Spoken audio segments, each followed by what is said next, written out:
أقسمت عليكم بالله هل يوجد فيما بينكم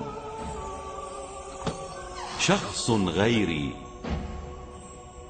قد قال فيه رسول الله في يوم الغدير: من كنت مولاه فعلي مولاه. اللهم أحب من أحب عليا وعاد من عداه، وانصر من نصره واخذل من خذله. كلامك صحيح يا علي. لا والله، كل هذا هو لك فقط.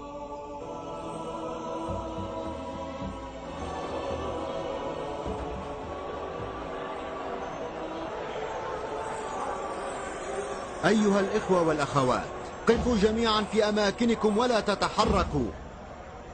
أعلم أن الشمس حارقة والكل يعاني، ولكن رسول الله سيوجه إلينا جميعا خطابا.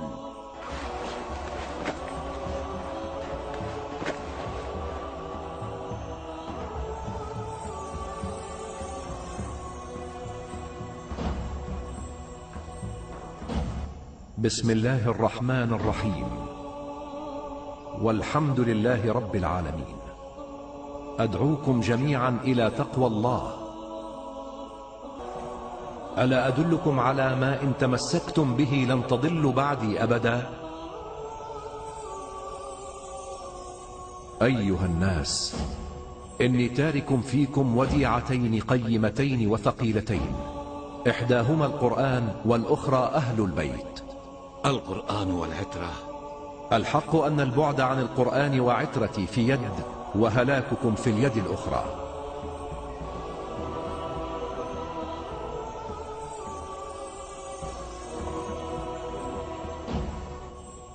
الله مولاي وأنا مولى المؤمنين.